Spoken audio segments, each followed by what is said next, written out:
Dia sudah kehilangan yang ini, saudari. Tanpa ini dia tidak bisa masuk. Jelas, saudari ya? Lalu kita lihat lagi dalam Roma pasal 3 ayat 10, 1, 2, 3. Seperti saudari aku sendiri tidak ada yang benar, seorang pun tidak. Sudah kehilangan kemuliaan Allah, Alkitab pertegas lagi. Tidak seorang pun, termasuk saya yang ngomong di sini, benar. Tidak seorang pun yang benar. Saudari, kita sudah tidak bisa masuk, saudari, karena inilah kondisi manusia. Bahkan di dalam Roma dikatakan ya, hanya Allah yang benar. Semua manusia itu pembohong. Ini bukan kata-kata saya, saudari, ya, ini kata Alkitab. Saya bukan bilang saudari pembohong, tapi Alkitab memberitahu kita, sebenarnya saudari, tanpa kebenaran kita ini hanya penuh kebohongan, kemunafikan, terus habis itu kita ini penuh dengan kepalsuan, saudari. Mohon darah Tuhan melindungi ya. Saya juga merasakan ya di dalam kondisi ini, atau juga banyak menyingkapkan. Gak mudah, saudari. Saya bahas ini, saya sendiri mengakui ya, banyak hal yang gak benar di atas diri saya. Ya banyak. Makin bahas ini, saya semakin sadar saya ini gak ada benar-benarnya sama sekali, saudari. Apalagi kita hidup di era penuh dengan kepalsuan. Ya, di sosial media penuh dengan kepalsuan. Bahkan saudari, di dalam hidup yang kelihatannya baik, dalam kehidupan agama penuh dengan kemunafikan. Di depan orang kita bisa berbuat baik, di depan orang kita bisa katanya manis, tapi ketika tidak ada orang lain, kita mungkin melakukan dosa yang tersembunyi. Dan mungkin orang-orang yang terdekat dengan kita yang paling merasakan, paling tahu aslinya kita. Nah, saudari, karena nggak tinggal sama saya katanya baik-baik aja kelihatannya. Tapi kalau yang tinggal kayak saya, sama saya itu istri saya, dia tahu tuh jelek-jeleknya saya kan. Dari ujung jempol kaki, ujung rambut juga tahu, saudari ya. Nah, jadi saudari, kita ini nggak ada yang sempurna, kita ini nggak ada yang benar. Nah, ada satu ayat lagi yang mau menyimpulkan. Sebenarnya saya punya beban di bawah bagian ini, saudari. Siapapun kita, mau kita merasa diri kita benar, mau merasa diri kita tulis oleh Raja Daud. Raja Daud waktu itu melakukan dosa yang besar. Ya, dia melakukan perzinahan, dia melakukan pembunuhan. Di saat kondisi itu dia merasa dirinya begitu berdosa.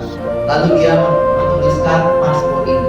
Di dalam Mazmur ini dia benar-benar bertobat dan dia mengakui dia dari lahir pun sudah salah.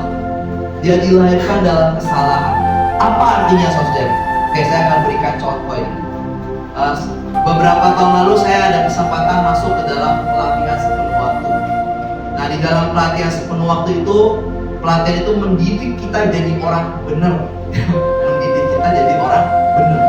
Nah, tapi saudari, yang saya temukan, apapun yang saya lakukan di sana, manusia itu tidak dibenarkan berdasarkan perbuatan, tapi berdasarkan iman. Yaitu pada saat kita percaya kepada Tuhan Yesus. Nah, saudari, semoga kita mulai terkesan. Inilah kondisi kita. Dan sekarang kita lihat definisi kebenaran versinya pandangan Allah ya. Kita baca sama-sama kalau yang kelihatan ya. Pengertian kebenaran itu adalah tindakan Allah yang membenarkan manusia menurut standar kebenaran berdasarkan penebusan Kristus. Jadi pembenaran itu adalah tindakan Allah. Dengan kata lain, saudara, kalau Allah waktu itu enggak mengambil inisiatif bertindak untuk membenarkan kita, maka kita tidak ada di ruangan ini.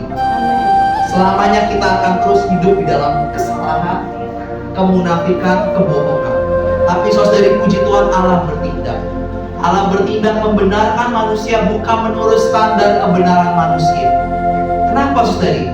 Standar kebenaran kita itu beda-beda, betul gak? Standar kebenaran saya sama standar kebenaran Kohindra beda, betul gak?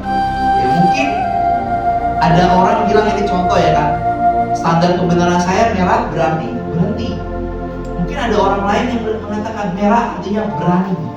Jadi kalau lampu merah terabas gitu. Kenapa? Berani, betul kan? Nah, sorry. Benar menurut versi dia sama versi saya itu bisa berbeda. Oleh sebab itu, bicara benar di sini adalah benar menurut versinya Allah. Dan Allah bisa bertindak menggenapkan tindakannya ini melalui penebusan Kristus. Nah, mengapa demikian, saudari? Mari kita baca lagi Roma pasal 3 ayat 24. 1, 2, 3. dan oleh kasih karunia telah dibenarkan dengan cuma-cuma karena penebusan Kristus Yesus. Nah, saya mau kesankan saudari, untuk kita dibenarkan segala hal sudah Allah lakukan. Jadi bisa dibilang ini free, ini cuma-cuma. Cuma ada satu syaratnya dari kita, mau. Orang yang mau adalah orang yang menyadari dulu dia itu butuh. Artinya saudari, kita harus sadar dulu kita ini nggak benar saudari. Tidak ada yang benar.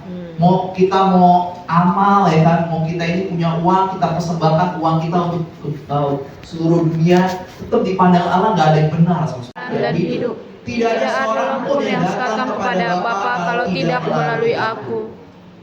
Untuk kita mendapatkan pembenaran, pertanyaannya bukan bagaimana saya jadi orang benar. Mendapatkan pohon hayat, manusia harus berada di Taman Eden. Karena pohon hayat hanya ada di Taman Eden. Kalau manusia tidak berada di Taman Eden, otomatis manusia tidak bisa mendapatkan pohon hayat. Semoga saudari paham ya. Nah saudari, sebenarnya waktu Adam dan Hawa, nenek moyang kita, jatuh dalam dosa, mereka itu masalahnya bukan hanya dilarang untuk makan pohon hayat lagi, tapi mereka diusir keluar dari Taman Eden. Saudari, kalau waktu itu Adam dan Hawa masih di dalam Taman Eden, mungkin kan masih ada kesempatan lebih besar mendapatkan pohon hayat.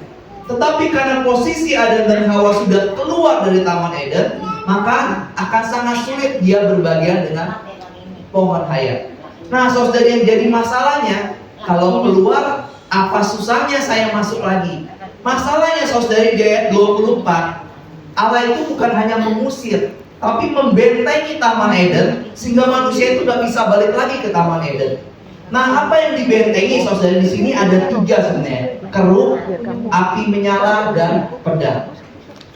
Ketiga hal ini adalah perlambangan rohani. Keruh itu melambangkan kemuliaan, api menyala itu kekudusan, pedang itu melambangkan kebenaran. Mengapa manusia tidak bisa kembali lagi ke dalam Taman Eden? Karena manusia telah kehilangan kemuliaan, kekudusan, dan kebenaran. Tanpa manusia memiliki kemuliaan, kekudusan, dan kebenaran, manusia tidak layak masuk ke dalam Taman Eden. Dan secara otomatis manusia tidak bisa menikmati pohon hayat. Jadi semoga dari gambaran ini kita mulai jelas kenapa kita itu perlu kebenaran, agar saudari kita ini punya hak akses untuk masuk ke dalam Taman Eden, menikmati pohon hayat. Amin saudari ya. Nah ini adalah kebenaran. Semoga saudari bisa mulai mencernanya ya. Saudari, lebih lanjut